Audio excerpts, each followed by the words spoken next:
захиур төмөр компанийн эмийн маркетинг борлуулалтын газрын захирал Хишигний Матгтайтай ярилцаж байна. Тэгэхээр сүүлийн жилүүдэд ургамлын гаралтай эмийн зах зээлийн шинэ хавдлага бол яхааргүй анхаарал татж байгаа. Энэ сэдвүүрээр бид ярих. Танд энэ өглөөний мэндийг хүргэе.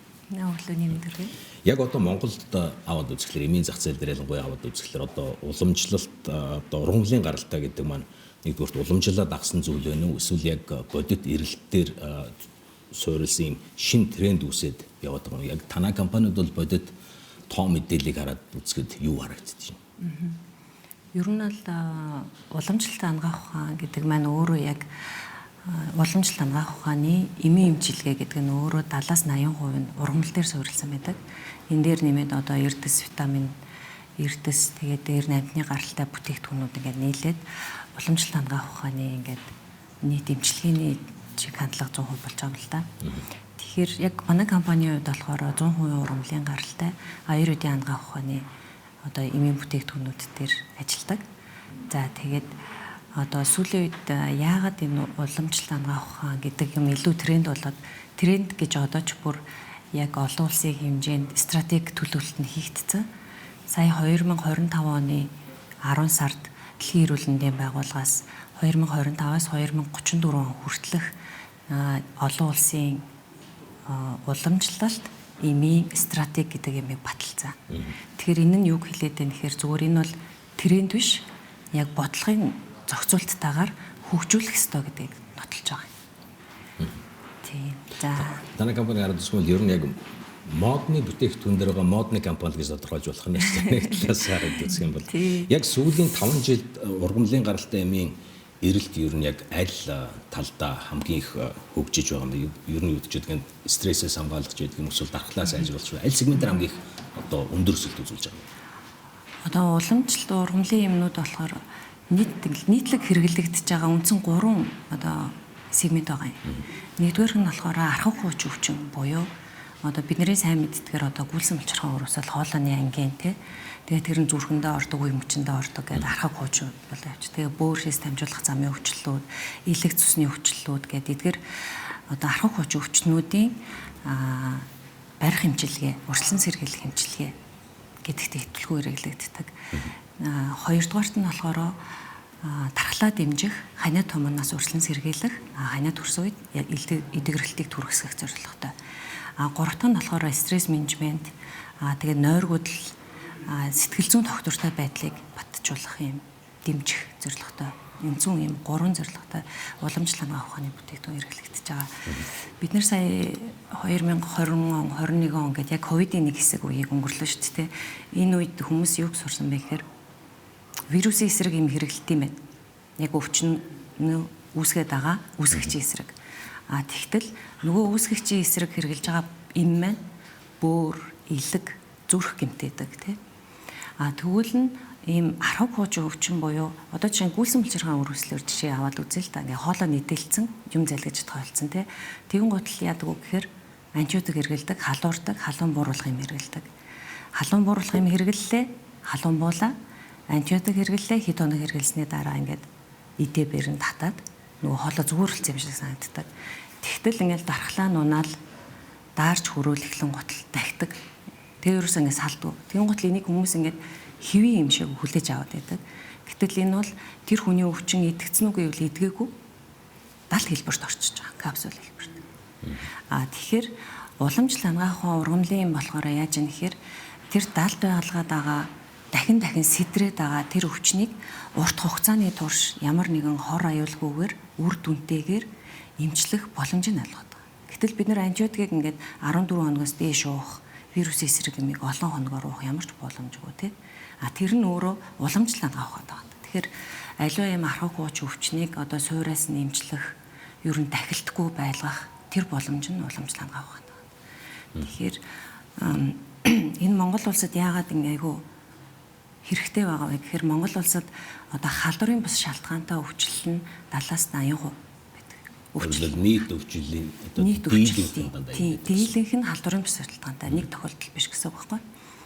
Тэгтэл тэр нь болохоор зүрх судасны өвчлөл, дэлгэрний өвчлөл, бөөр шээс дамжуулах замын өвчлөл, одоо амьсгалын дээд замын гүйлсэн булчирхай тийм өвчлөл аваад байдаг. Тэгэхээр энэ нь өөрөө яг архаг хууч өвчин нь өөрөө 70-80% эслээд байгаатай адилхан байгаа байхгүй. Тийм учраас яг Монголд энэ уламжлалт ийм урьдчилан сэргийлэлт гэдэг юм аягүй чухал хэрэгтэй байна. Ер нь зөвхөн Монгол гэлтгүй олон улс талдаа хамгийн одоо most wanted гэдэг чинь хамгийн их эрэлттэй бүтээгдэхүүн юу байгаа нэ зүгээр одоо Монголоос ер нь олон улсад байгаа давуу талаа ашиглаад гарна гэх юм бол энэ маань гинэ асуулт уу эсвэл арай эрт асууж байгаа асуулт уу? Энэ уул нь бол Монгол улс яг ургамлын юм баялаг нүүзүр айгүй их байхгүй. Гэхдээ би тэгээд миний бодлоор одоо манайх чинь ингээд жилийн 4 улиралтай өвөл болдог. Яг ургамал ургах одоо улирал нь дулааны цаг багаар нь бага байдаг тий. Гэхдээ Монголын хөрс бол ургамал ингээд ургахад айгүй одоо таатай тижээллэг гэх юм уу тий. Тийм ургамал. Гэхдээ одоогор бол гэлгээд гаргаж байгаа Монголоос гаргаж байгаа ургамлын юм байгаа штэ. Нефермон гэд байгаа өөрчн Монсын үйлдвэрөө Орос руу 1-2 бүтээгдэхүүнээ гаргахаар гэрээгээ хийсэн байдаг. Тэгэхээр боломжтой. Гэхдээ тэрний наатал дээр эхлээд тармилжуулалт, ургамлаа тармилжуулалт тэгээд нөгөө ургамлын үйлдвэрлэлээ айгу ингээд чухал хөгжүүлэх хэрэгтэй. Одоо ургамлын юм гэдэг чинь өөрөө зүгээр нэг газраас ингээд химийн түүхийдийг аваад эндээс нэг өөр юм аваад нийлүүлждэг зүйл биш. Одоо ургамал гэдэг чинь дотроо үйлчлэгч бодистой. Гэтэл тэр үйлчлэгч бодисын хэмжээ яг ижилхэн байдгүй гэвэл үгүй ургам. Жишээ нь ингээд говьд ургаж байгаа зэрэг нь хангаад ургаж байгаа зэрэг нь хоёрын яг үйлчлэгч бодисын үүсгэр адилхан хоёлаа ингээд харахад зэрэг нь энэ юм дотор зэрэг нэг хийсэн үү хийсэн. Гэхдээ уухаар үр дүн нөр. Учир нь хаана ургаснаас хамаараад үйлчлэгч үзэн хэмжээ нь өөр хөвчдөг. Тийм. Тэгэхээр энийг яг стандарт гэдэг маань болохоор өнөөдөр би энэ нэмийг уусан дараа 2 жилийн дараа уусан яг адилхан үр дүн чанар надад үзүүлж авах хэрэгтэй. Гэтэл энэ чанарыг ингээд барих хэрэгтэй байна. Тэгэхээр энэ чанарыг барихын тулд тармилжуулалт гэдэг зүйлийг хамгийн түрүүнд шийдэх хэрэгтэй. Яг л энэ хөрсөндөл тарьсан, яг л ижилхэн услаатай одоо ургамал тарихад ашигладаг пестицид ногоо тарихад ашигладаг одоо хортон шавжаас хамгаалах. За тэгээ бордоо гэх мэтчлэн маш олон зүйл нөлөөлдөг л дөө тэр. Тэгэхээр стандартыг нь тэр бариулах, аюулгүй байлгах, ямар нэгэн одоо гадны нөлөөтэй хольц байхгүй байх гэдэг энэ одоо зөвхөн түүхийн эд дээр л аюул өндөр шаардлага тавьж байна. Шалгуурын дэвгээ захиалга гэдэг учраас санган нийлүүлэлттэй талдаа эхлээд анхаарал тавих хэрэгтэй л гэдэг бол мессеж юм шиг. Ер нь яг зүгээр Монголд хэрэглэгчдийн зан төлөвийг хараад үзье л да. Бид нэр одоо ургамлын гаралтай эмийг эмчилгээ гэж харж байна уу эсвэл нэмэлт бүтээгдэхүүн гэж ер нь харж байна уу? Та бүхний ажиглалтаар. Яг эрүүл мэндийн мэдлэг боловсрол арай дээгүүр хүмүүс нь гэх юм уу эсвэл арай юм сонирхдаг, анхаарал тавьдаг ийм хүмүүс нь болохоор эмчилгээ гэж нэг талтаа хардаг. Нөгөө талтаа дахиад урьдчилан сэргийлэлт гэж хардаг. Ер нь бол уламжлалт хангах ухааны яг ургамлын юм бол 3 шатлалтай хэрэглэгддэг. Хамгийн нэгдүгээр урьдчилан сэргийлэх зорилгоор хэрэглэгддэг. Надад бөөрийн өвчин үүсэх, эрсдэлт хүчин зүйл байгаа бол би урьдчилан сэргийлэх ёстой. Тэр нь уламжлалт хангах ухааны ургамлын юмд байж байдаг. Хоёрдугаарт өвчин сэдэрсэн байна.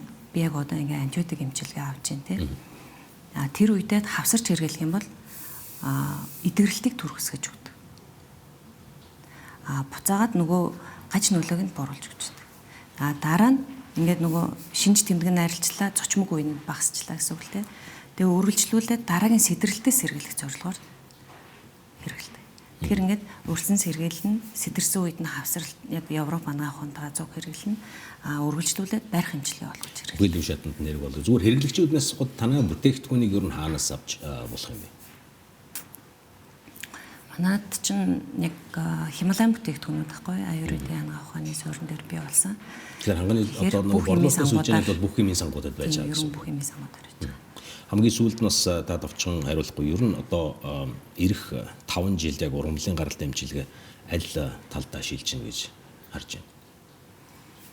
Нөгөө дэлхийн эрүүл мэндийн байгууллагын нэг ёсонд одоо монголчууд ч бас хэрэглээд зурчлаа шүү дээ. Хималайн бүтээгдэхүүнүүд толгойд шууд орж ирж байна. Тэр чинь бас зөвхөн энгийн нэг ширхэг юм биш энэ чинь бас бүхэл бүтэн баг шүдний ов хүртэл байгаа гэсэн ургамлын гаралтай тийм. Бага.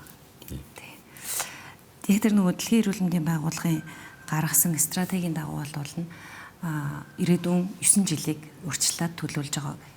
тийшээ чиглүүлж байгаа гэсэн үг л те. Тэр нь нэгдүгээр тэр нэг ургамлын уламжлалт эмийн одоо үр дүнтэй хэсгийн нотлохыг нь баталгаажуулах зорилго нь. Хоёрдугаарт нь аюулгүй чанарын стандартыг нь сайжруулах.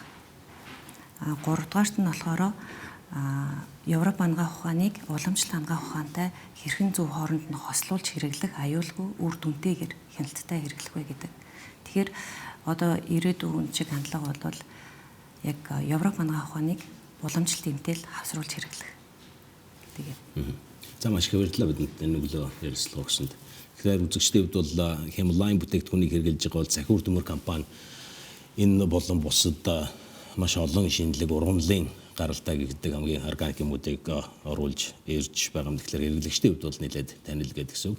Тэр бид Сахиур төмөр компанийн эмийн маркетингийн борлуулалт бол хариуцсан газрын захирал Хишигний Матагтайтай ярилцлаа.